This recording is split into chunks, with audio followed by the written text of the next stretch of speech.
ಇತ್ತೀಚೆಗೆ ಆತ್ಮಹತ್ಯೆ ಮಾಡಿಕೊಂಡ ಸುವರ್ಣ ಉದ್ಯಮಿ ಪುತ್ರ ಪ್ರೀತಂ ಪಾಲನ್ಕರ್ ಅವರ ಆತ್ಮಹತ್ಯೆ ಪ್ರಕರಣಕ್ಕೆ ಹೊಸ ಟ್ವಿಸ್ಟ್ ಸಿಕ್ಕಿದ್ದು, ಹಣ ನೀಡುವಂತೆ ಪೀಡಿಸಿ ಬ್ಲಾಕ್ ಮೇಲ್ ಮಾಡಿ ಪ್ರೀತಂ ಪಾಲನ್ಕರ್ ಆತ್ಮಹತ್ಯೆಗೆ ಪ್ರಚೋದನೆ ನೀಡಿದ ಮೂವರ ವಿರುದ್ಧ ಹೊಸ ಮಾರುಕಟ್ಟೆ ಪೊಲೀಸ್ ಠಾಣೆಯಲ್ಲಿ ಪ್ರಕರಣ ದಾಖಲಾಗಿದೆ.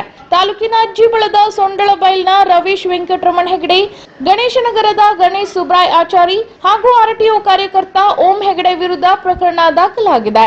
ಇನ್ನು ತನ್ನ ಅಣ್ಣ ಪ್ರೀತಂ ಪ್ರಕಾಶ್ ಪಾಲನ್ಕರ್ ಈತನಿಗೆ ಆರೋಪಿತರಾದ ರವೀಶ್ ಹೆಗಡೆ, ಗಣೇಶ್ ಆಚಾರಿ ಮನೆಯ ವೈಯಕ್ತಿಕ ವ್ಯವಹಾರದ ವಿಷಯದಲ್ಲಿ ವಿನಾಕಾರಣ ಪದೇ ಪದೇ ದೂರವಾಣಿ ಕರೆ ಮಾಡಿ ಹಣ ನೀಡುವಂತೆ ಪೀಡಿಸಿ, ಹಣ ನೀಡದೇ ಇದ್ದಲ್ಲಿ ಅವರ ಸ್ವಸ್ತಿಕ್ ಮೀಡಿಯಾ ಚಾನೆಲ್ನಲ್ಲಿ ಅಪಪ್ರಚಾರ ಮಾಡುವುದಾಗಿ ಬೆದರಿಕೆ ಹಾಕಿ ಮಾನಸಿಕ ಹಿಂಸೆ ನೀಡುತ್ತಾ ಬಂದಿದ್ದರು. ಅದೇ ರೀತಿ ಓಂ ಹೆಗಡೆ ಎಂಬುವನು ಸಹ ಸಿಪಿ ಬಜಾರದಲ್ಲಿರುವ ಕಾಮಧೇನು ಜ್ಯುವೆಲರ್ ಅಂಗಡಿಯ ಕಟ್ಟಡ ನಿರ್ಮಾಣ ಕಾರ್ಯದಲ್ಲಿರುವಾಗ ಮನೆಯವರಿಗೆ ಹೆದರಿಸಿ ವ್ಯವಹಾರದ ಬಗ್ಗೆ ತೊಂದರೆ ನೀಡುತ್ತಾ ಬಂದಿದ್ದ ಎನ್ನಲಾಗಿದೆ. ಇನ್ನು ಆರೋಪಿತರು ಸ್ವಸ್ತಿಕ್ ಮೀಡಿಯಾ ಚಾನೆಲ್ನಲ್ಲಿ ಮತ್ತು ಸಾಮಾಜಿಕ ಜಾಲತಾಣಗಳ ಮೂಲಕ ಅಪಪ್ರಚಾರದ ಪೋಸ್ಟ್ಗಳನ್ನು ಮಾಡಿ ಮಾನಸಿಕ ಹಿಂಸೆ ನೀಡಿದ್ದರು. ಪ್ರೀತಂ ಇದನ್ನೇ ಮನಸ್ಸಿಗೆ ಹಚ್ಚಿಕೊಂಡು ಮನೆಯ ಮರ್ಯಾದೆ ಹೋಗುತ್ತದೆ ಎಂದು ಹೆದರಿಕೊಂಡು ಮೇ 14ರಂದು ನೇಣು ಹಾಕಿಕೊಂಡು ಮೃತಪಟ್ಟಿದ್ದು, ಮೃತ ಪ್ರೀತಂ ಸಾವಿಗೆ ಕಾರಣರಾದ 3 ಜನ ಆರೋಪಿತರ ವಿರುದ್ಧ ಕಾನೂನು ಕ್ರಮ ಕೈಗೊಳ್ಳುವಂತೆ ಪವನ್ ಪಾಲನ್ಕರ್ ಹೊಸ ಮಾರುಕಟ್ಟೆ ಪೊಲೀಸ್ ಠಾಣೆಯಲ್ಲಿ ದೂರು ನೀಡಿದ್ದಾರೆ.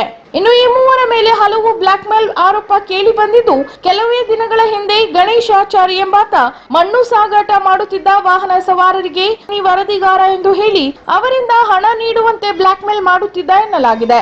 ಅದರಂತೆ ಈತನಿಗೆ ಅವರು ಹೆದರಿ ಹಣ ನೀಡುತ್ತಿದ್ದರು. ಅಂತೆಯೇ 6-7 ದಿನಗಳ ಹಿಂದೆ ಮತ್ತು ಹೆಚ್ಚಿನ ಹಣದ ಬೇಡಿಕೆ ಇಡಲು ಹೋದಾಗ ಈತ ಸರಿಯಾಗಿ ಗೂಸ ತಿಂದು ಬಂದಿದ್ದಾನೆ ಎನ್ನಲಾಗಿದೆ.